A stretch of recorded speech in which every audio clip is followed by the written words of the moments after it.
kepada mereka bukti yang jelas dan nyata. Begitulah maksud firman Allah SWT dalam ayat pertama surah ini. Hujah itu sewajarnya ialah Al-Quran diturunkan dan dibaca oleh Rasulullah SAW. Jadi hujah itu kata firman Allah SWT dalam ayat pertama surah Al-Bayyinah ini, hujah itu ialah Al-Quranul Karim. Al-Bayyinah bermakna Al-Quranul Karim. Al-Bayyinah itu ialah Al-Quranul Karim. Tapi kita boleh lihatlah apa senario yang berlaku. Kebanyakan orang Yahudi tidak menerima Islam, tidak menerima Al-Quran. Orang Nasrani ada yang terbuka hidayahnya, ramai tidak kurang ramai orang Nasrani, orang Kristian yang memeluk agama Islam setelah mereka melihat kebenaran Al-Quran. Ini terbukti. Banyak tokoh-tokoh, malah bekas padri pun ada yang memeluk Islam apabila mereka melihat kebenaran yang ada di dalam Al-Quran. Dan begitu juga orang-orang musyrik, orang-orang yang asalnya menyembah berhala. Ada yang tidak ada agama pun, tidak menyembah Tuhan pun, tapi apabila melihat bukti-bukti yang nyata dalam Al-Quran, hasil hidayah Allah SWT, maka mereka terbuka untuk memeluk agama Islam. Surah ini dinamakan juga sebagai surah Al-Bayyinah atau surah Lam Yakun. Surah Al-Bariyah. Surah ini dinamakan juga sebagai surah Al-Bariyah. Kenapa? Kerana ada berkat dua ayat di dalam surah ini, di dalamnya ada kalimah Al-Bariyah.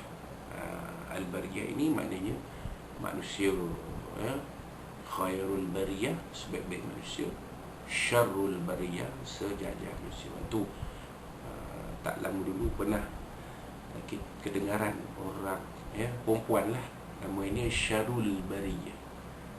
Sedap sebutnya, tapi maknanya tak baik. Kalau syahrul bariyah tak apa, bulan manusia. Ni syarrul bariyah, sedap nama tu. Jadi orang yang ada nama macam ni, kita nasihatkan supaya menukar nama. Atau pokok sayang tu dijadikan Syahrul. Syarul tambah je H di tengah, jadi Syahrul Bariyah, bulan manusia. Walah, maknanya biasa-biasa je. Kalau tak ambil nama lain, banyak lagi. Hamidah ada, Rafidah ada, Kasidah ada, Jalandah ada. Jalandah tu bukan tu cerita tiga Abdul, banyak. Kenapalah anak pun lelaki kita, perempuan kita beri nama yang pelik-pelik. Banyak kita tengok anak nama pelik-pelik sungguh. Sepatutnya Jabatan Pendaftaran Negara membuat satu peraturan. Orang Islam yang nak menamakan anak mereka, kalau nama itu pelik, tak dibenarkan mendaftarkan nama itu untuk anak mereka. Pilih mana satu nak. Yang ni tak boleh. Ni nama ni tidak ada unsur-unsur keislaman.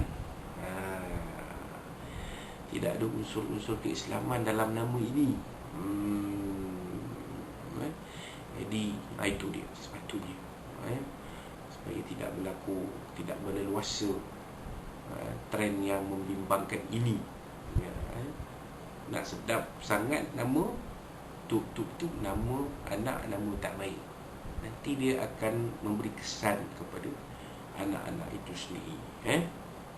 Baik. Kaitan wallahu alam. Kaitan surah dengan surah sebelumnya, surah ini seolah-olah menjawab mengapa surah sebelumnya diturunkan. Seolah-olah ketika mana Allah SWT berfirman, A'udzubillahi minasyaitonir rajim, Bismillahirrahmanirrahim, Inna anzalnahu fi lailatul qadr. Surah Azim, sesungguhnya kami telah menurunkan Al-Quran pada malam kemuliaan. Ayat pertama surah Al-Qadar.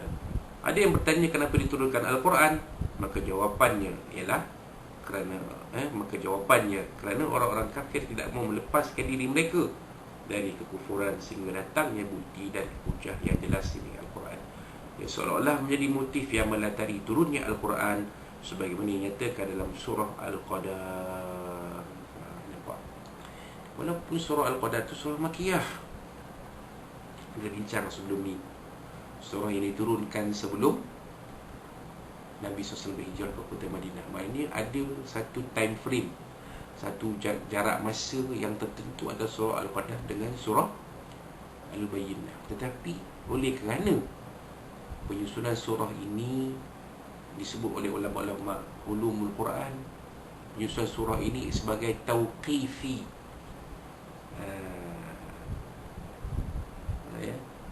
ditentukan oleh Jibril alaihissalam. Walaupun ayat Quran tu turun bahasa Rasul bila dah cukup sekali semua, susun daripada surah mana sampai surah mana, ini diberitahu oleh malaikat Jibril kepada Nabi SAW. Maka surah Al-Qadar duduk, surah Al-Bayyinah ini duduk selepas surah Al-Qadar, yang mana surah Al-Qadar sebelumnya Allah SWT menyatakan tentang penurunan Al-Quran pada malam Lailatul Qadar. Lepas itu surah Al-Bayyinah ni cerita tentang apa sebenarnya motif turunnya Al-Quran tu, untuk menjadi satu bukti yang keterangan yang jelas nyata kepada orang-orang musyrik, kepada orang-orang kafir, ahli kitab, Yahudi, Nasrani yang tak nak meninggalkan agama mereka yang telah terseleweng, telah tersesat, telah mereka sorang balikkan. Datangnya Al-Quran sebagai bukti jelas nyata mengajak mereka balik menyembah Allah Subhanahu wa ta'ala. Inilah dia, kaitan surah Al-Bayyinah dengan surah Al-Qadar sebelumnya. Kandungan surah Al-Madinah ini menjelaskan tentang 3 perkara berikut.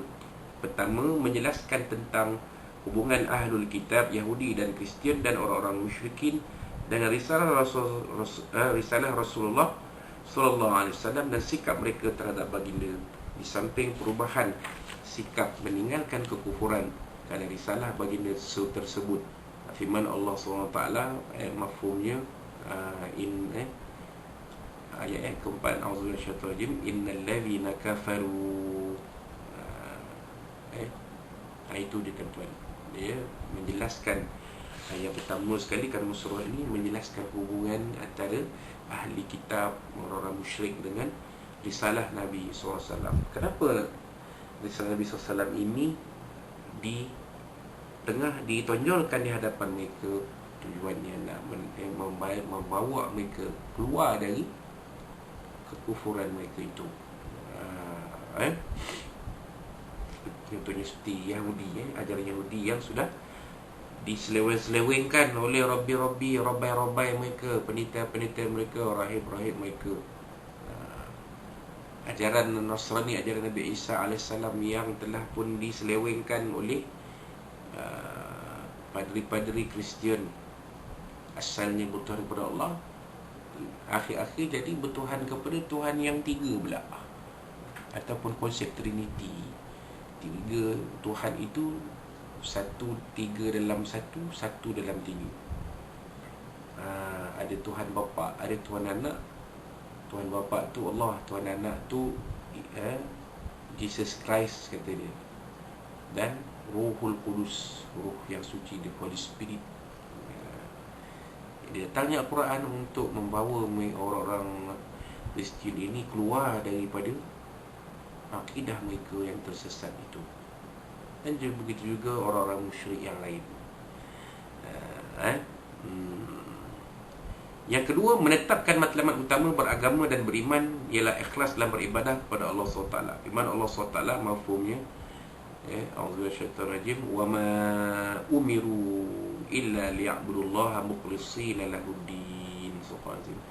Padahal mereka tidak disuruh kecuali supaya menyembah Allah dengan memurnikan ketaatan kepadanya dalam menjalankan agama dengan lurus. Matlamat beragama ini sepatutnya